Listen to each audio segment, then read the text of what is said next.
Welcome, welcome. Welcome to this session on Lunchtime Reboots, hosted by xMinds. I'm going to get started because I'm aware that this is people's, as the title goes, lunchtime, hopefully, reboot. So we're going to try to keep it brief. I'm going to talk for about half an hour, maybe less. And today's session is focused on avoiding mental overwhelm, which is something unfortunately very common for us in general, and specifically for us as parents of neurodivergent and autistic kids. So we are going to, my aim is to have a conversation. This is not really a lecture or a presentation. I have the slides to guide me and to make sure that I give you the key message on how to deal with mental overwhelm, but it's not something that you haven't heard before, I'm sure, and it is very much an opportunity to check in with ourselves and see how we're doing, and also see whether some of the things that I talk about maybe resonate. Maybe it's something that we used to do, but it's kind of fallen by the wayside. Maybe we've been taken over by events. And this is actually, I think, a very timely session at the sort of start, not of the new school year. So it is a conversation, and I would like us to have at least 15-20 minutes to, for comments, questions, sharing. This is very, very important as part of this series. This is meant to be a session exclusively for us as parents, as carers of autistic students and children and young people. So I'm going to be touching on what is mental overwhelm, because some of us know what it is, but maybe haven't really stopped to think about how it shows up in our life. Why is it so common? How we can minimize it? Maybe we can't get fully rid of it, but how do we avoid it taking such a toll on our mental health and physical health? And our big part of this is reducing distractions, and they're everywhere in our lives. So I do want to, as I said, leave some time to chat, basically.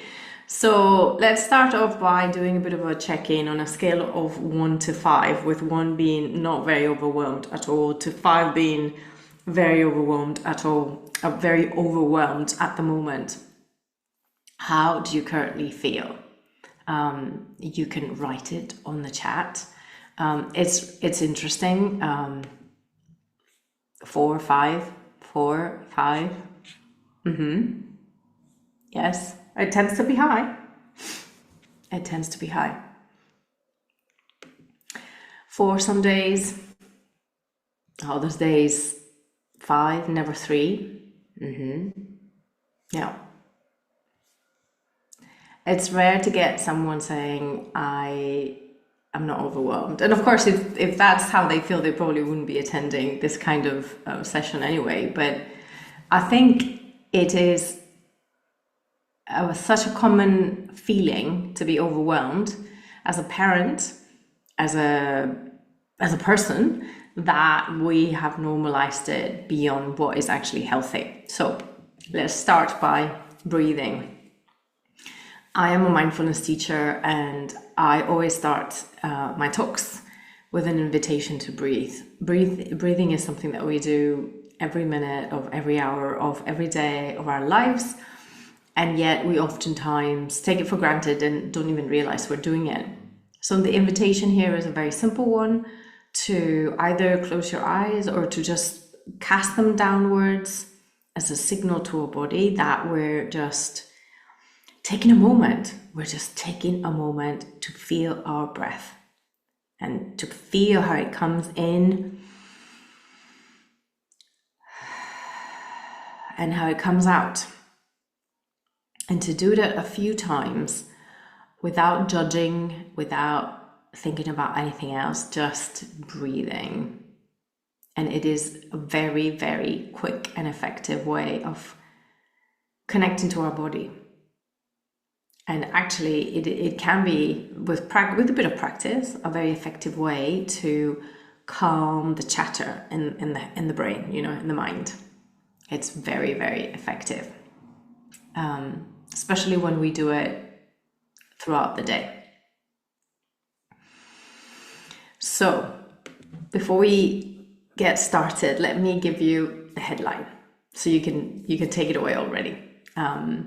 Avoiding overwhelm is about the order you put stuff on your to-do list. So in this photo, we've got the same jar, and we've got the same amount of things.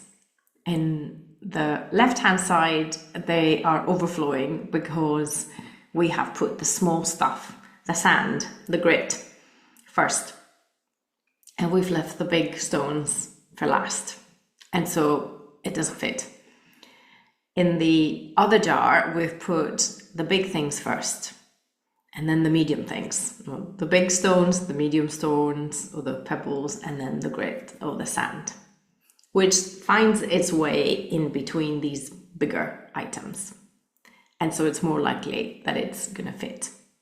So again, oftentimes overwhelm is related to having too much, yes, but also not being clear about the relative importance of all the things that we have to do or that we think we have to do.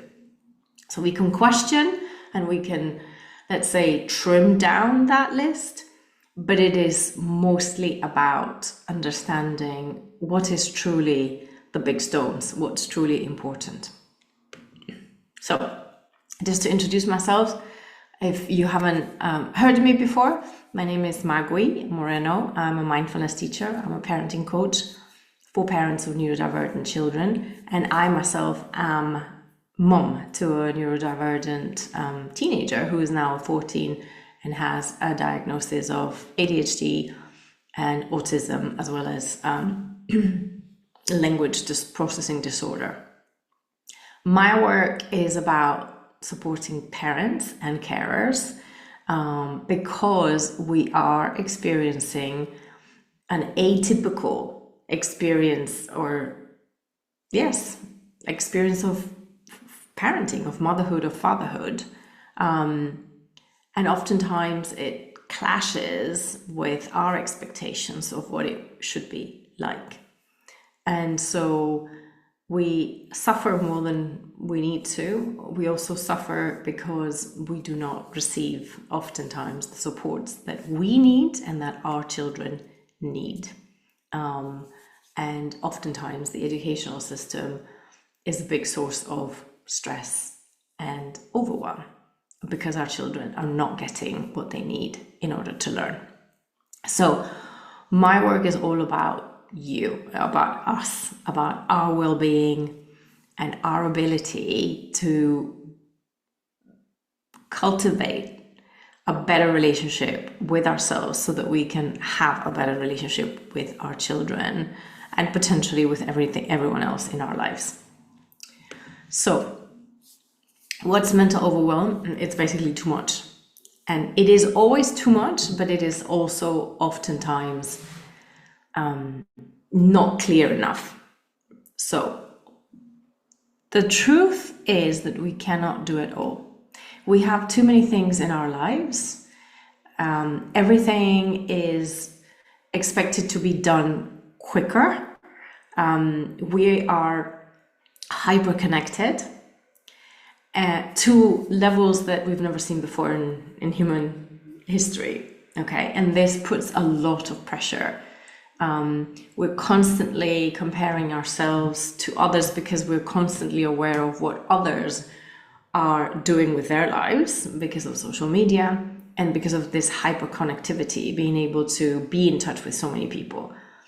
But the hard truth that we actually don't want to hear, a lot of us don't want to hear, we cannot do it all. We cannot do as much as we are attempting to do. We don't have clarity between what is important and what is urgent. It gets conflated. Anything that is urgent seemingly seems important, but that's not always the case.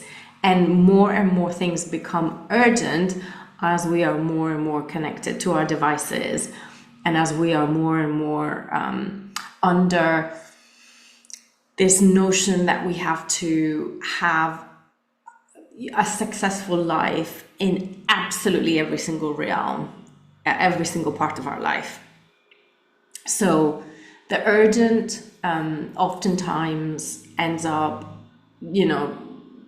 taking all of our attention and all of our energy. This also applies specifically to parenting an autistic kid, because something that is urgent, like dealing with a crisis or a sensory crisis, or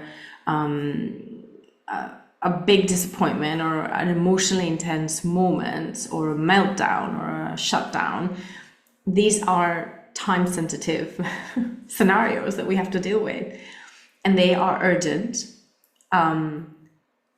and oftentimes they take away from other things that we wanted to do with our day or with our half an hour, and then we feel kind of frustrated, but also we feel like, again, we're constantly adding things to the list, things to do to the list, and not able to tick them off.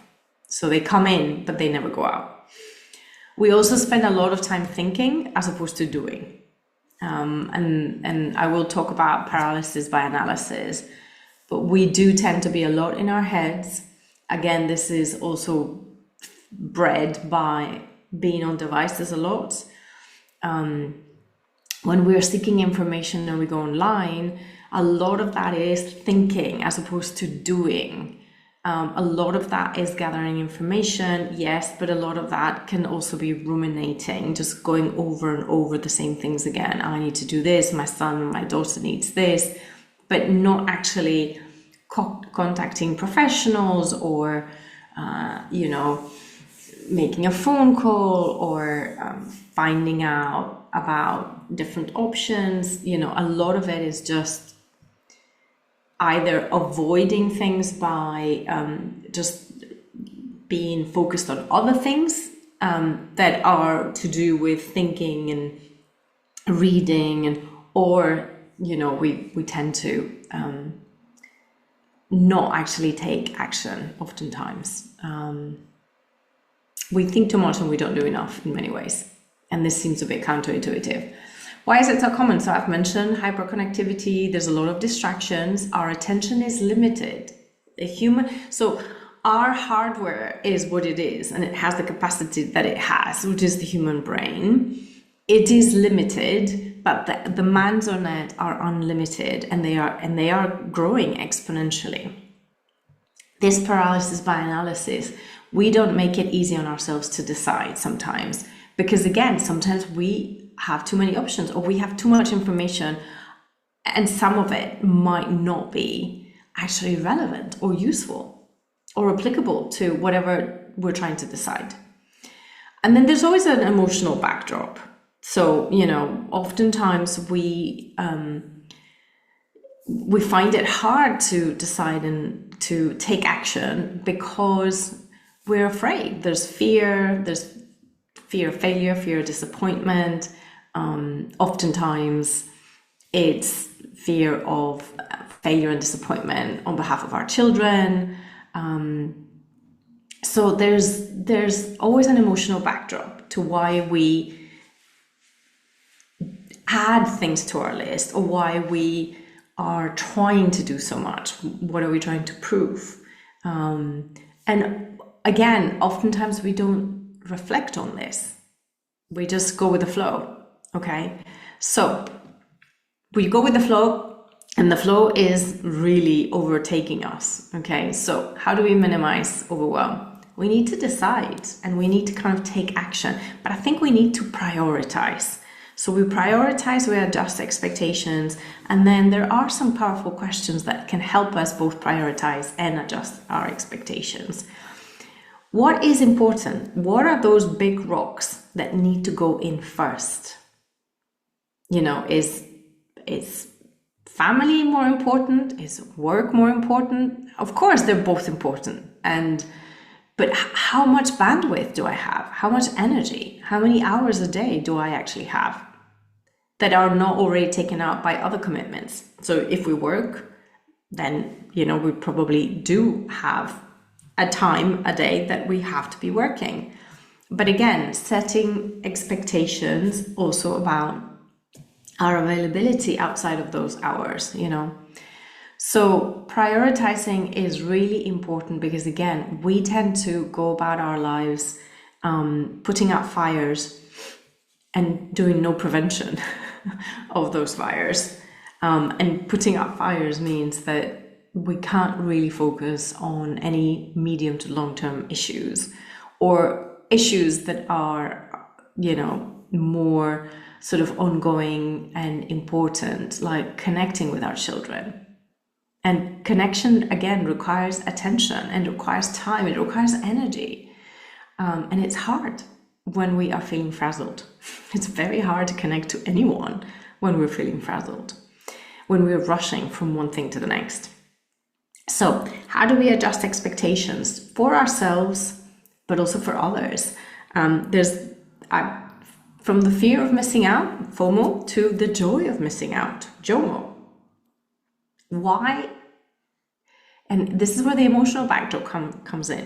Oftentimes, we don't want to miss out on something, but not because we really want to do that, but because we're afraid of whatever. We're afraid of not being validated. We're afraid of thinking that we're going to miss out on something that could help our child.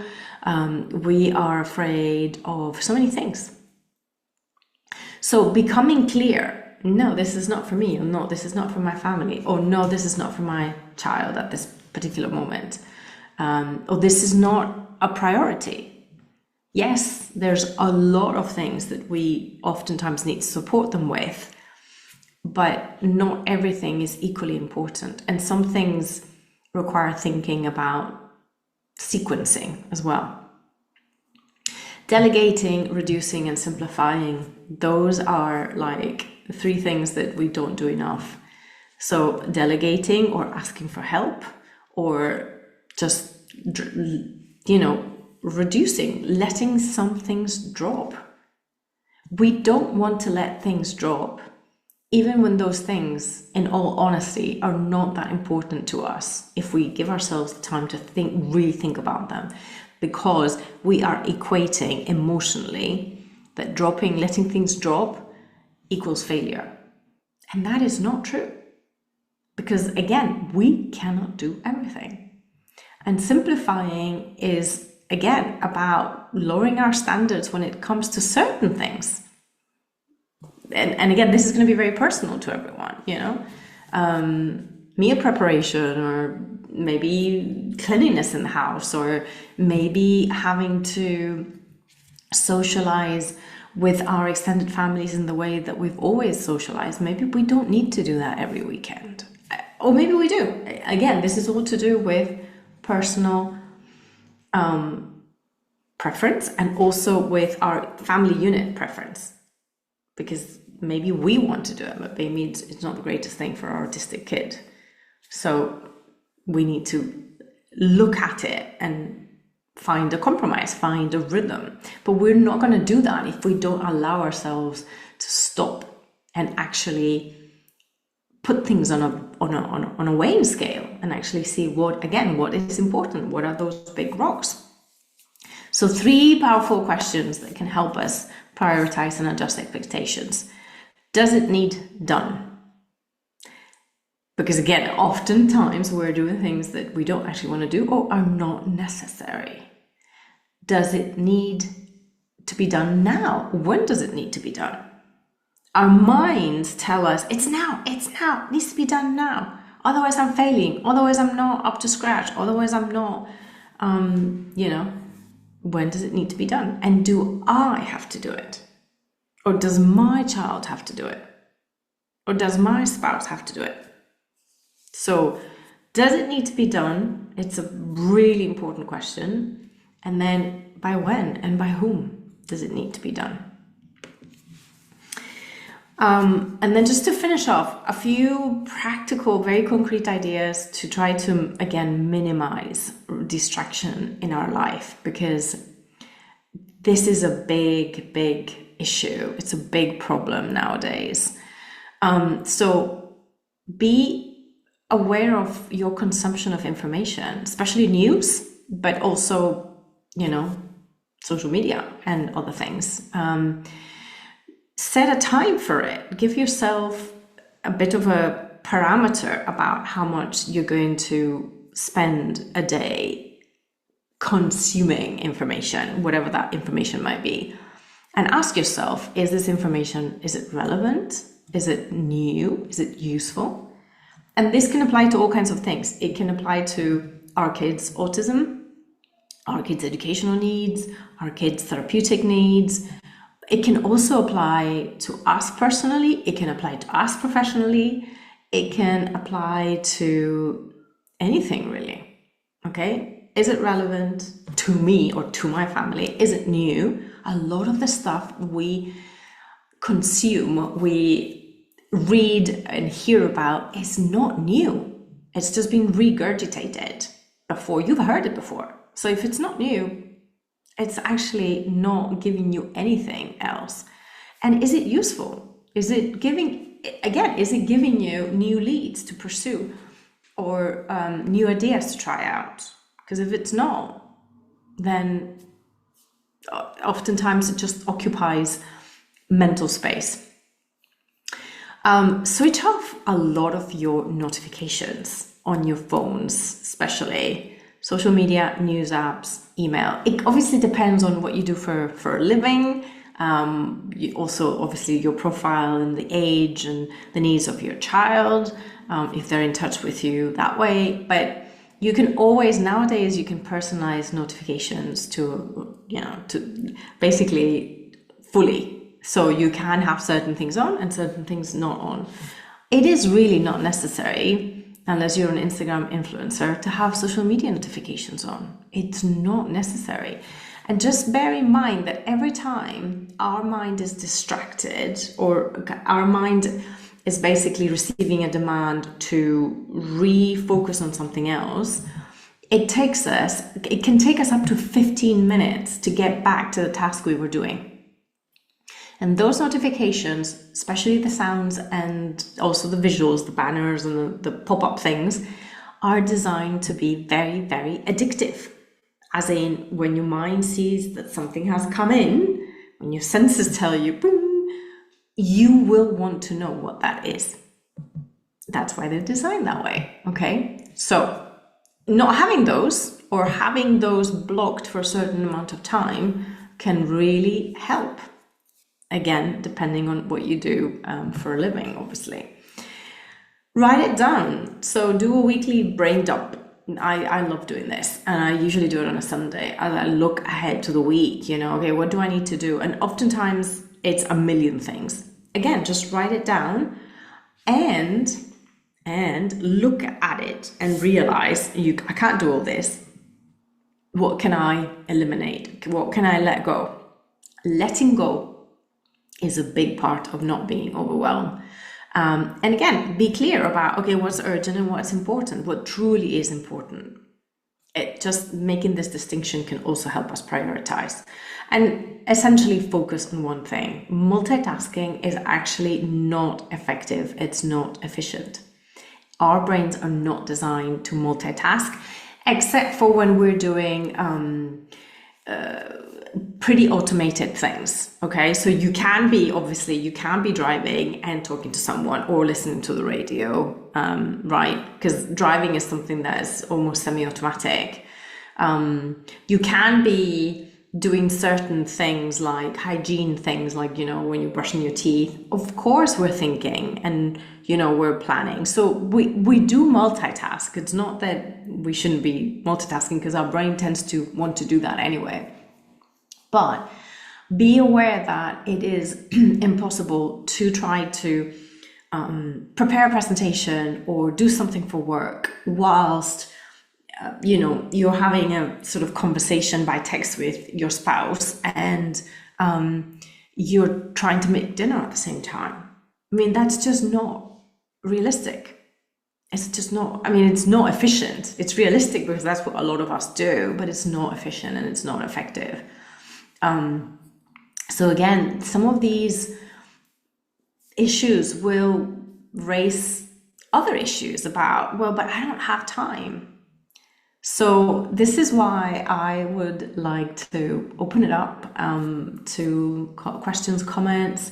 And I do want to let you know that I have a free 4-part audio series on self-care for parents of neurodivergent kids. And it's on my website, which is maguimoreno.com/resources. You can sign up. In theory, you're signing up for my newsletter, but to be honest, I haven't written in quite a while because, again, I know that people are busy. And my point is we don't need to add more things to the to-do list. And oftentimes what ends up happening is that we feel, again, obliged to keep up with what so-and-so is saying, or, you know, xMinds, for instance, offers great resources. But we also have to be choosy, you know, xMinds and so many other great places for information and support. But again, we have to think, do I really have the time to do this? And if I don't, can I see it later? And is this going to be part of my weekly consumption of information that's actually going to add value? Okay, because oftentimes